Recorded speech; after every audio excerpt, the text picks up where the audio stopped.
क्या हो अगर आपकी एक आम सी लाइफ हो, एक छोटी सी फैमिली, मगर फिर आपके लाइफ में एक ऐसा मोड़ आ जाए जहां आपके साथ अजीब से हादसे होने लगे। ऐसे हादसे जिसे ना तो आप एक्सप्लेन कर सकते हैं ना ही कोई और। फिर आहिस्ता आहिस्ता राज खुलने लगे और जब एंड में सब क्लियर हो जाए आपके होश ही उड़ जाए, क्योंकि जो भी था वो आपके कंट्रोल में शुरू से नहीं था और ना ही आप कुछ कर सकेंगे।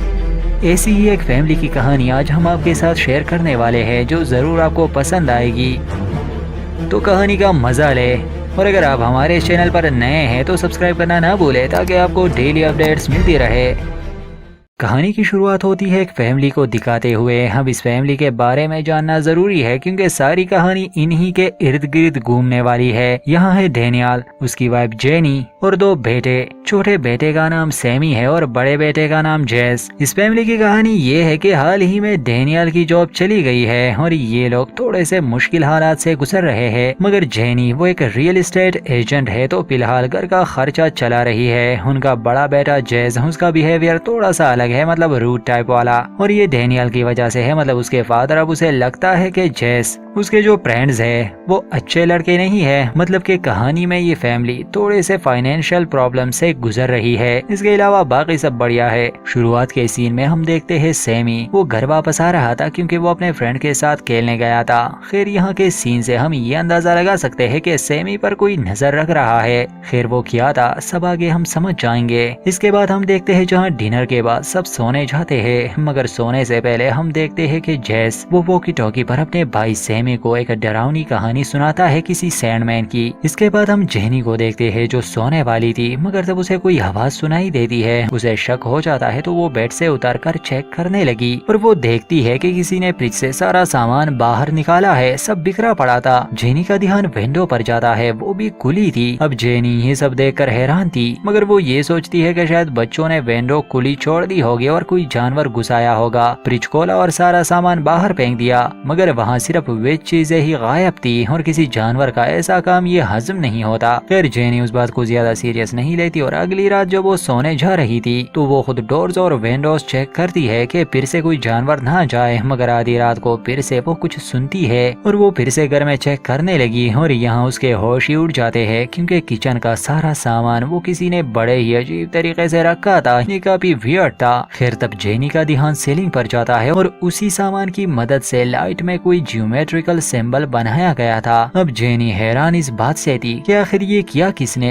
चोरों का तो ये काम नहीं हो सकता, अगर किसी ने शरारत भी की हो तो आखिर उन्हें क्या मिलेगा। अब जेनी वो वहाँ कड़ी सी कश्मकश में थी कि तब उसका बेटा सैमी वो अचानक से आ जाता है और जेनी वो इससे काफी डर जाती है। खैर पूछने पर पता चलता है कि असल में उसे नींद नहीं आ रही। फिर सैमी का ध्यान भी सीलिंग के उस सिंबल पर जाता है और वो उसे घूरने लगा जैसे उस सिंबल ने उसे एक लम्हे के लिए हिप्नोटाइज कर दिया हो। फिर उसकी मॉम सैमी से पूछती है कि क्या उसे पता है ये काम किसका है। उसे लगा शायद ये बच्चों की शरारत हो, मगर सैमी ये जवाब देता है कि ये काम सैंडमैन का है। अब सैंडमैन शुरू में भी मेंशन हुआ था, ये एक स्टोरी है जिसे जेस अपने छोटे भाई को हर रात सुना था। खैर वो बच्चा था, वो एक डरावनी कहानी है तो उसने ऐसी ही ये बात कही होगी। मतलब जेनी को तो यही लग रहा था। खैर अगले दिन जेनी वो पुलिस को इन्फॉर्म करती है क्योंकि ये दूसरी बार था जब उनके घर में ऐसा कोई हादसा हुआ। पुलिस वहाँ आती तो है मगर वो इस बात को ज्यादा सीरियस नहीं लेती क्योंकि ये बच्चों की ही शरारत लग रही थी। दूसरा उन्हें कोई ऐसा प्रूफ भी नहीं मिला था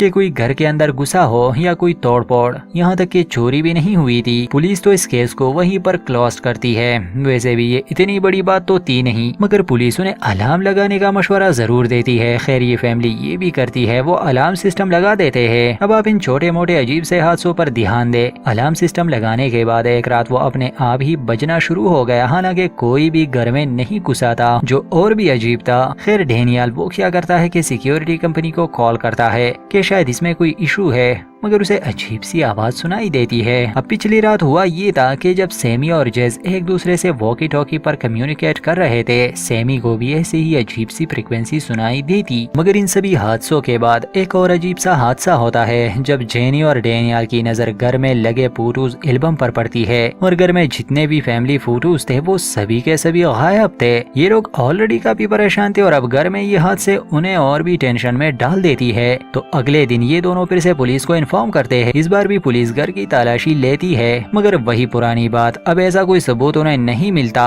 जिससे वो ये साबित करे कि ये किसी इंट्रूडर का काम है। अब पुलिस को यही लग रहा था कि शायद ये इन्हीं के बच्चों का काम है, शायद वही घर में ये सब कर रहे हैं, और पुलिस का कहना था कि शायद वो इन दोनों की अटेंशन चाहते हैं। तो वो दोनों अपने बच्चों से, जैसे जेनी वो सैमी से दोबारा सैंडमैन के बारे में पूछती है, मगर इस बार सैमी वो बिल्कुल इनकार करता है कि उसे नहीं पता ये किसने किया, मगर उसकी माँ वो समझ रही थी तो वो उसे रिक्वेस्ट करती है। और यहाँ सैमी ये कहता है कि वो जानता है ये सब कौन कर रहा है, उसका मतलब सैंडमैन से था, और वो ये भी कहता है कि सैंडमैन ने मुझे ये किसी को बताने से इनकार किया है। खैर ये बातें सुनने के बाद उसके मॉम डैड वो और भी डर जाते हैं, मतलब यहाँ कुछ ऐसा चल रहा था जिसे ये लोग समझ नहीं पा रहे थे, मगर साथ ही उन्हें ये भी लगता था कि सैमी शायद वो मेंटली ठीक नहीं, इसलिए वो ये बातें कर रहा है और शायद ये हरकतें भी उसी की है। अगले दिन डैनियल वो सैमी को खेलने के लिए बाहर ले जाता है, और जब वो खेल रहा था खेल खेल में सैमी वो प्रीसा हो जाता है और फिर वो एक चीख निकालता है। ये सब भी काफी अजीब था, मगर फिर से वो अपने होश में आता है और उसे कुछ भी याद नहीं था कि उसके साथ क्या हुआ या उसने क्या किया। दूसरी तरफ हम देखते हैं जेनी को जो घर में थी और उसे सैमी के सामान से कुछ ड्राइंग्स मिलती है, उसमें उनका घर था और एक सैंडमैन। अब जेनी वो घर में ही थी कि फिर से अजीब हादसे होने लगे, जैसे उनके घर से बर्ड्स टकरा रहे थे और मर रहे थे। ये दिखने में काफी डरावना था। इस हादसे के बाद वहाँ वाइल्ड लाइफ वाले भी आते हैं, मगर उन्हें भी समझ नहीं आ रहा था कि ये सब कैसे हुआ, क्योंकि बर्ड्स कभी ऐसा बिहेव नहीं करते। खैर फिर भी वो इन्वेस्टिगेट करने वाले थे। फिर हम देखते हैं जब रात को जेनी सो रही थी वो फिर से कुछ आवाजें सुनती है और ये सैमी की थी, तो जेनी देखने जाती है और यहाँ वो कुछ बड़ा ही भयानक देखती है, क्योंकि कोई पतला सा काला आदमी वो सैमी के सामने खड़ा था, मगर जैसे ही जेनी वो लाइट ऑन करती है वो चीज वहाँ से गायब हो जाती है, मगर साथ ही सैमी भी। फिर उन्हें वो बाहर मिल जाता है, वो प्रीत सी हालत में वहाँ खड़ा था। फिर वो अपने होश में आता है, मगर उसे कुछ भी याद नहीं था। अब रात को जेनी वो डैनियल को स्पीकर के बारे में समझाने की कोशिश करती है, मगर ये तो जाहिर है कि कोई भी इन बातों पर बिलीव नहीं करेगा, क्योंकि डैनियल को लग रहा था कि ये सब उसके साथ डिप्रेशन की वजह से हो रहा है। अब डैनियल वो अपने कान के पीछे थोड़ा सा जख्म भी नोटिस करता है और इसका जवाब हमें आगे मिल जाएगा। हमें एक सीन उनके बड़े बेटे जेस का भी दिखाया गया है, जहां वो शाम को वापस घर आ रहा था, मगर रास्ते में कुछ अजीब सी एक्टिविटी होती है और जेस को लग रहा था जैसे कोई इनविजिबल चीज वो उसके पीछे हो, मतलब कि ये सारी बातें घर के अंदर नहीं, ना ही ये किसी एक के साथ हो रही थी। फिर अब डैनियल वो ये फैसला करता है कि वो सारे घर में सीसीटीवी कैमरास लगा देगा।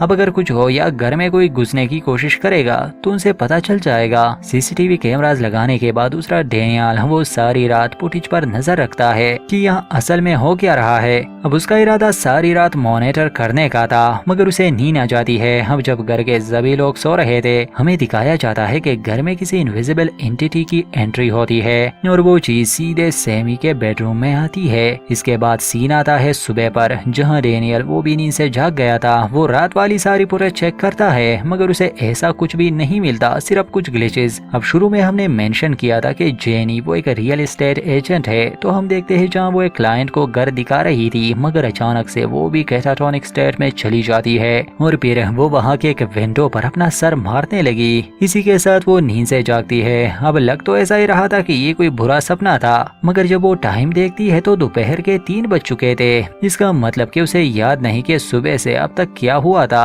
और फिर तो उसे ये भी पता चल जाता है कि उसके सर पर चोट आई है, मतलब कि जो उसने देखा वो सपना नहीं था बल्कि सच में हुआ था, क्योंकि ऑफिस से भी जेनी को ये खबर मिलती है कि उसके उस अजीब से बिहेवियर को देखकर क्लाइंट्स डर गए और जेनी फिर बिना कुछ बताए वहां से चली गई थी। इससे वो और भी नर्वस हो जाती है। अब उसी दिन जेनी को वाइल्ड लाइफ वालों की तरफ से कॉल आती है, जहां वो जेनी को समझाते हैं कि बर्ड्स का वो बिहेवियर वो किसी बीमारी की वजह से नहीं था, बल्कि ऐसा लग रहा था जैसे वो बर्ड्स घर की तरफ अट्रैक्ट हो रहे हो, क्योंकि ये अलग अलग जगह से आए थे। ऐसा होना मुमकिन नहीं, और अब वो इस हादसे की और छानबीन करेंगे। मगर मेन पॉइंट यहाँ ये है कि घर में कुछ ऐसा है जिससे बर्ड्स वाला हादसा भी हुआ, या जो बाकी हादसे हो रहे हैं ये भी इसी से कनेक्टेड है। शक तो जेनी को शुरू से ही था, तो उस दिन वो इंटरनेट पर इसकी थोड़ी जानकारी निकालती है और शायद उसे कुछ खास मालूम हुआ, खासकर बर्ड्स वाले हादसे को लेकर। उसी दिन डैनियल जब वो घर आता है, जेनी का इरादा यही था कि वो उसे ये बताएगी, मगर डैनियल वो ये खुशखबरी सुनाता है कि उसे एक नया काम मिल गया, तो जेनी वो इस बात को इग्नोर ही कर देती है। अब उन्हें यही लग रहा था कि ये सब जो हो रहा है बस ये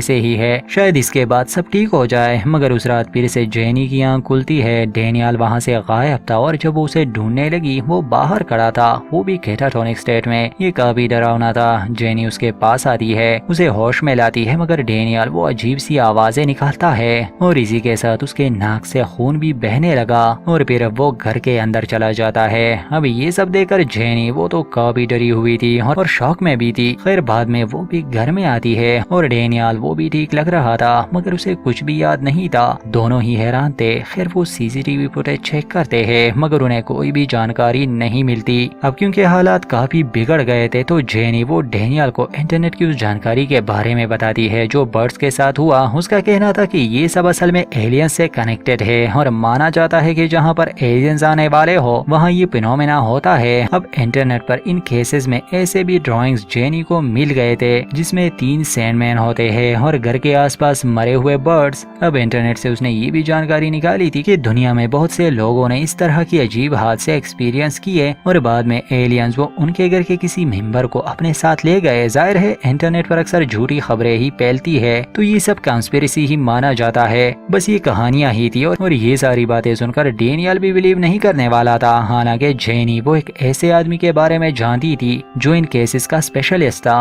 और वो उससे मिलने की बात भी करती है, मगर डेनियल वो एग्री नहीं होता। यहाँ तक कि इस बात को लेकर दोनों के बीच बहस भी हो जाती है। फिर हम देखते हैं जहाँ सैमी की बॉडी पर मारने के निशान थे जैसे जख्म, और उस टाइम वहाँ के सभी लोग ये देख लेते हैं। हमें जेस का सीन भी दिखाया जाता है जहाँ वो अपने दोस्तों के साथ था मगर वो उनसे थोड़ी दूर चला जाता है और फिर वो अजीब सी तेज आवाज सुनता है। वो कान पकड़ कर वहाँ बैठ जाता है मगर यहाँ उस पर कोई असर होता है जैसे किसी ने उसके बॉडी को अपने कंट्रोल में ले लिया हो। उसकी आंखों का रंग भी बदल जाता है। अब जेस की ये हालत देखकर उसके पेरेंट्स वो उसे हॉस्पिटल ले जाते हैं जहां डॉक्टर वो उसका चेकअप करता है, मगर वो उन्हें ये कहता है कि जेस की कोई मेंटल इलनेस नहीं थी और उन्हें जेस की बॉडी पर कुछ निशान भी मिले थे, शायद ये जलने के थे और वो भी एक खास पैटर्न में थे। अब डॉक्टर की सोच ये थी कि शायद उसके पेरेंट्स ने ही जेस के साथ ऐसा किया होगा। इसे चाइल्ड अब्यूज वाली बात मान रहा था। अब डॉक्टर उन्हें चाइल्ड प्रोटेक्टिव सर्विस से मिलने की बात करता है। खैर इस बात से डेनियल उसे काफी गुस्सा आता है और शुरू से ही डेनियल को जेस के एक फ्रेंड पर शक था